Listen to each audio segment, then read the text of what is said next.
Bambuddha Boost, and we've had such positive feedback about these. It's really giving everybody a really good start to the day and bringing a bit of collectivity together so everybody doesn't feel alone. We've got some really juicy stuff this morning from Trudy Johnston. So can we, before she begins, let's give her a round of applause. All at home, we can hear it echoing. And I'm going to hand straight over to Trudy, who's going to give us some tips and advice around crisis communication and the best ways to go around your PR plans at this time. Over to you. Morning, Anna. Morning, everyone. It's so great to be here. Thank you for having me. And Anna, thanks for such a great initiative of the Bambuddha Boost. I'm the Chief Bright Spark, the Director of Vim&Vest. We're a purpose-driven agency, and our mission is specifically to build leadership. I've been a PR and marketer for 25 years, and working, my area of specialty is in the arts and working with some of Australia's best arts companies and teaching other people how to do it. So why am I here?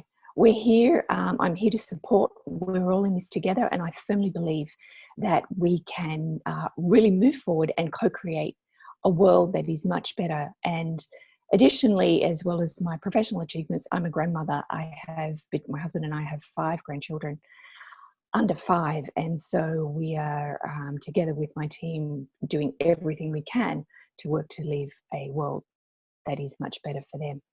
So way back when, 25 years ago, my first dream job at the opera ended in retrenchment, and I was a young single mum and had worked really hard to get that role. It was very poorly handled. I sobbed at my desk, and that taught me a lot.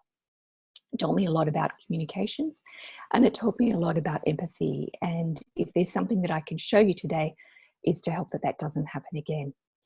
Now, my business, Vim&Vest, pivoted really early because fortunately for us, although we didn't see it at this time, the bushfires and an international client challenge where we ended up in New York in Trump Heartland actually in last September, and that spiraled a whole lot of challenge for us. So I came to start the beginning of the year with my team asking, why are we here? Why are we doing what we're doing? So we planned on the first day of Monday, communicated with our stakeholders on the Tuesday and the Wednesday, and the response was incredible. And within that, we took very much a tone of voice and an approach of honesty and transparency. So I know this really works, and hopefully with today's presentation, that there'll be a few key pieces of takeaways that will really help you. So a crisis, and as we see with COVID-19, this crisis has taken us all by surprise.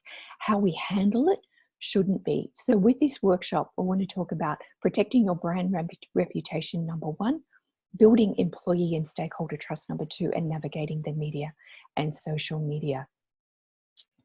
So Elizabeth Arden says repetition builds reputation, and reputation makes customers. And we know the importance of reputation. Number 1, managing crisis communications is to protect your brand reputation. Your brand reputation and reputation risk are paramount to how you build trust and engage with your stakeholders, be they your customers, your staff, your board, whoever it may be within your arena, internally and externally, that's going to build trust, that is going to keep building your company. Relationships, the fundamental building blocks for relationships is trust. The fundamental bridge of business growth is relationship with customers. So this is all built around this perception of brand, which is absolutely critical. And this is why crisis communications and knowing how to deal with issues management and crisis is absolutely paramount for all organizations everywhere. And we have seen this very much where organizations have today handled their crisis comms really well and handled them poorly. Given that we've got 15 minutes, I'm not going to go into too many war stories, as it were, but happy to talk to you. And I posted on LinkedIn, there's an excellent article in the New York Times today of PRs not understanding and not engaging with the context. So always we keep the destination in mind, our 2 goals, navigating and rebuilding. So let's have a look at when you don't manage and when you don't say anything. So people don't trust you to lead. When people don't know what's going on, they can be quite anxious. When you're not aligned, they have a problem and you can risk brand damage. So your crisis communications plan will have two components. And thank you. I see some question and answers. We might get to that at the end, given that we've got a short time frame of 15 minutes and there's quite a bit to get through. So starting internally, this is the critical part. You've got to create psychological safety and trust with your team. Your team will be your best advocates. And that's where we started as an organization, back at the time of the bushfire and client impact that we had in the earlier part of this year. The first thing I did was immediately and very speedily had open, honest conversations with my team. They were the hard conversations.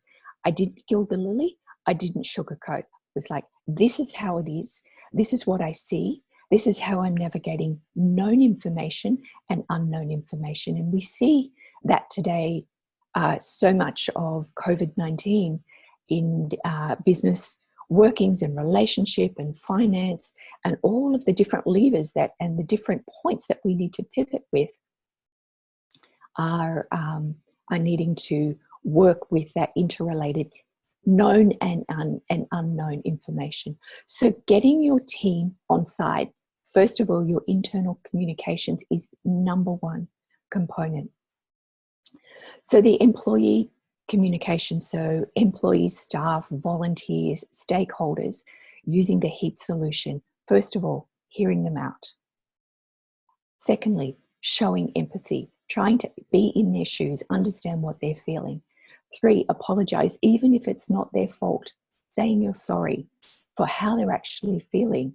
And number 4, taking action. If people don't see the action that they take, they're going to start questioning you.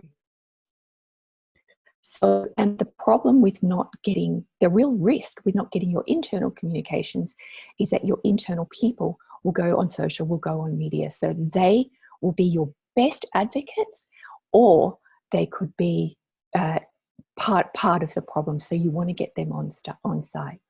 So I'm just going to give you the nuts and bolts of external comms and what you need to consider. So 3 stages: before, during, and after. So before, establishing your team, nominating your spokespeople, having a crisis plan, role playing. So the number 1, establishing your team, make it cross-functional. Get people from finance, marketing, operations, HR, all of the different people, because they're going to give you multiple perspectives and they're going to give you a test and measure approach. The second one, nominate your spokesperson. It should be your CEO, director, somebody in your C-suite, or the leader of your organization. And please make sure that they are media trained so they know how to engage in a written component and also verbally, for any interviews or any social media of what is appropriate. Remembering that your end goal is to protect your brand reputation first and foremost.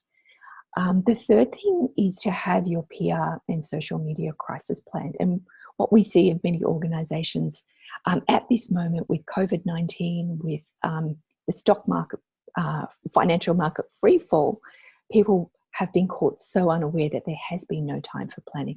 I really want to acknowledge that. But even so, even if you can just spend an hour to make a checklist, have the contact details of your team, have a clear messaging, and if you can potentially create an issues management protocol, and I've written many of these, and I'll go through the nuts and bolts of what they are in a moment, and then have your messaging so you're knowing, okay, as information becomes unknown, information becomes known, what you actually need to respond with, as it were. And role play, practice with within particular scenarios. And I fully acknowledge that this is a big ask as we're trying to do more with less.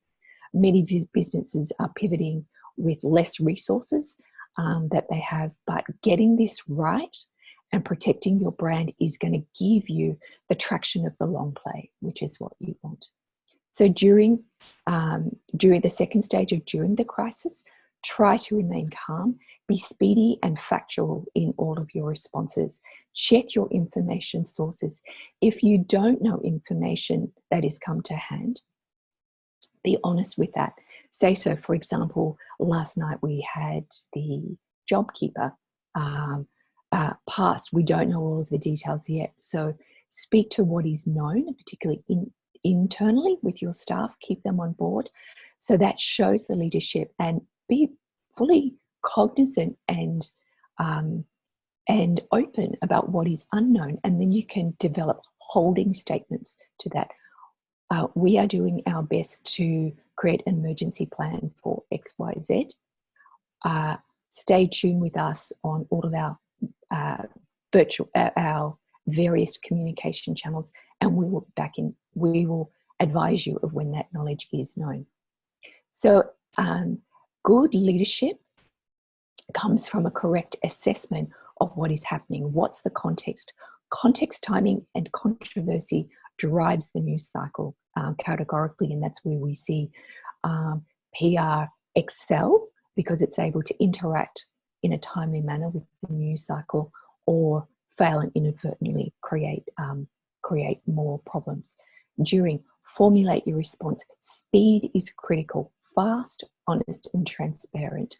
And as I mentioned, as I started, just even in a small instance of working with my team, of being transparent, vulnerable, it immediately galvanized them, and we became not a leader with a team, but we became a full team that was a matrix that worked together, and they have been performing incredibly. So get the facts before someone speaks, and tell the truth, and particularly with your external comms, tell the truth, be honest, and again, build that trust. That trust is key. Apologize. If you need to make a mistake, say so, accept responsibility, be genuine, and tell people how you're going to rectify. So once you have all of that framework in place, it's time for the information dissemination with internal, of making sure that all of your internal channels are properly covered, and then your external with all of your customers, media, sponsors, etc. So, and then you start to issue that information through all of your internal and external channels, website, media releases, social media channels, etc. And very much engage with the context. In times of, unless you have a major news announcement, sending out a media release at this moment in time around what's happening with your company probably won't get many column centimeters, or because simply of the volume of news that's around the medical, financial, governmental, social components of the larger crisis, as it were, and respond very speedily. Your issues management protocol is a confidential internal document, and when we write these, we are brutal. Absolutely brutal. So what we do is we imagine from every single perspective the very worst questions that can be asked of our leaders, and we write all those down. We brainstorm, we write those down, and then we formulate the responses. And then that is practiced, that is rehearsed, and that every key member of an organisation knows what that response is. That is absolutely critical. And with that, then you've got the capacity to turn around what could be a PR disaster and social media disaster to something that is going to be workable. What not to do. Don't lie, don't blame others, don't dismiss, and don't say no comment. When you say no comment, people think that you have something to hide. So this is just a few tips for social media management. You should already have a social media policy available with copyright guidelines, privacy guidelines, the brand tone of voice, etc. And you should be, what is the brand sentiment, how people are engaging with your brand. So in managing a social media crisis, review all of your scheduled posts. Because the context has changed, You might want to pause those for a while or stop those and create new posts. Acknowledge the issue, communicate internally, engage and communicate frequently, and know when you need to take something offline. Own the conversation. The more that you can step out in leadership to own the conversation, the better that you are going to have. A real sense of a perception of leadership. So in an ideal world, when I had a little bit more than 15 minutes, I wanted to make this presentation as nuts and bolts, as relevant with takeaways for you. I just wanted to put in one non-COVID war story. And this was a Starbucks PR crisis.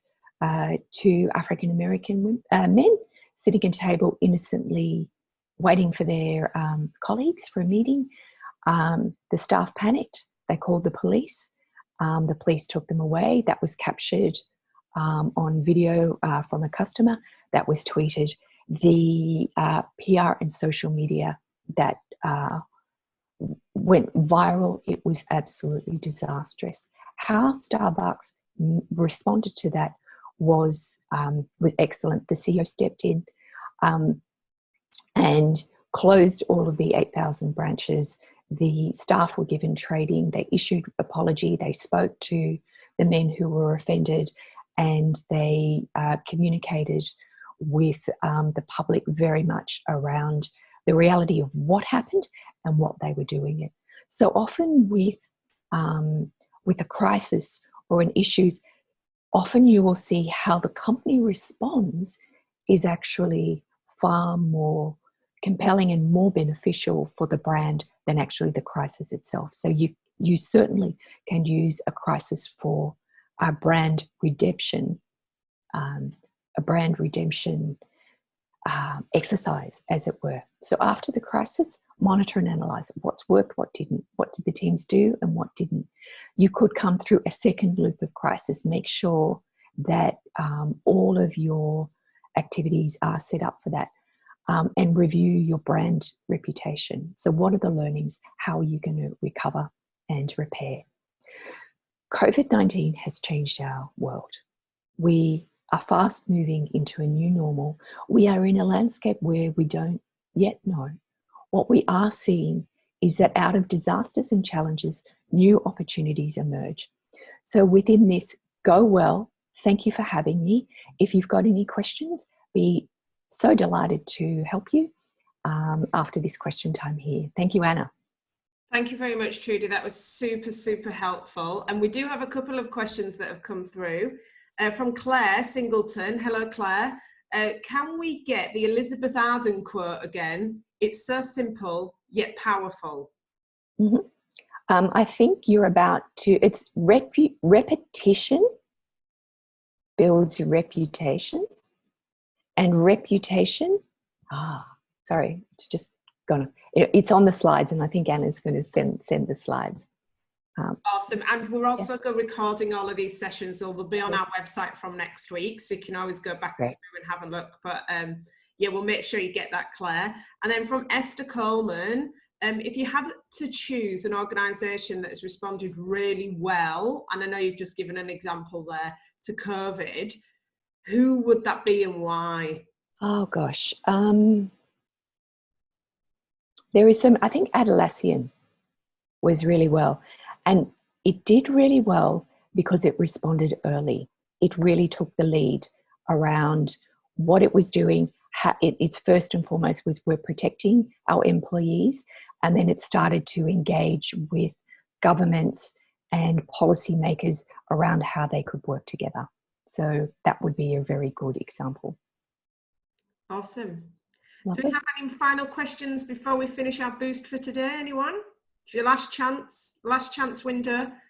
Okay, from Matthew Owen, how do we communicate to staff that some are eligible for JobKeepers while others do not qualify? Okay, so at the moment, the JobKeeper allowance has been passed through Parliament. There is still a lot of information that we don't know exactly how it is going to be applied. With some staff are eligible, as you say, and some staff are not. So your as an employee, you don't have that point of indicating who is eligible and who is not. So the best thing to do is to refer that it is out of your hands and that it is with the government policy. And the second thing is to see, is there anything else that your business can potentially do to actually help those who are not eligible for a JobKeeper? And I understand that casuals, thank you, Matthew. I know that casuals under 12 months don't qualify. Is there something possibly that your organisation that can do for those? Because that is something that is well outside of your control. And to communicate that with sensitivity and with empathy and with as much understanding as possible. Thank you, Trudy. And it is a very difficult time, especially there's multiple visa issues. There's people that have been living here for years under visas that aren't eligible for certain things as well. So I think getting creative about how you can find them other work in the interim as well is the savvy idea, you know, and use your network and contacts to look at where you can, you know, repurpose those individuals to make sure they've got food coming in and a roof over their head in the interim. And precisely, Anna, can I just add something to that? That when this first, when I first saw the market shaking and started to go into our plan A, plan B, and plan C, part of my plan was, if the shit totally hits the fan and I have to let go of everything, who can I give my team to? Who's the team for hire that I can actually know? It was like, that was how much I was prepared to just try and do everything I can to protect my employees. So Matthew, maybe if you can't help them, maybe there is somebody else that you know that could possibly, you could give your team to for a period of time. And if your team can actually see that what you're doing is acting in their best interest, they will understand that and they will be able to come on board much better with you. And hopefully, and best of luck with you. But that was one thing, that was one option. If I can't employ them, maybe I can help find somebody that could even employ them for a short period of time. Hope that helps everybody, and thanks so much for your time today, Trudy. Great. You know, you've Thank you so much for having me. Expertise, yeah, and it's really, really important for people to be able to access this at this time. We have got a long weekend ahead of us now, everybody. So we won't have any boosts, but what I'd love to invite you to do is give yourself a boost each morning. Try and give yourselves things to look forward to over this long weekend. Put your hands up if you're doing an Easter egg hunt in the garden. Yeah, first of all, you've got to go to the scary, scary supermarket and get lots of chocolate eggs. But either way, try and make it fun. Try and be in the moment. Be kind to yourselves and just enjoy this time that you have. If you are alone at this time, get onto apps, reach out to family, connect, and make sure you look after yourself as well, okay? We're back next Tuesday. I don't know if anybody's pivoting their business as fast as they can at the moment. If you are, put your hands up. And we've got Ellie, who's going to be able to share some tips and advice around businesses that are doing really well, pivoting in how they're going around that from Focus Creative. So we'll see you on Tuesday morning. Be kind to yourself and have a good weekend. And thank you once again to Trudy. Massive round of applause. And we'll see you again soon. Thank you so much. Take care. Take care.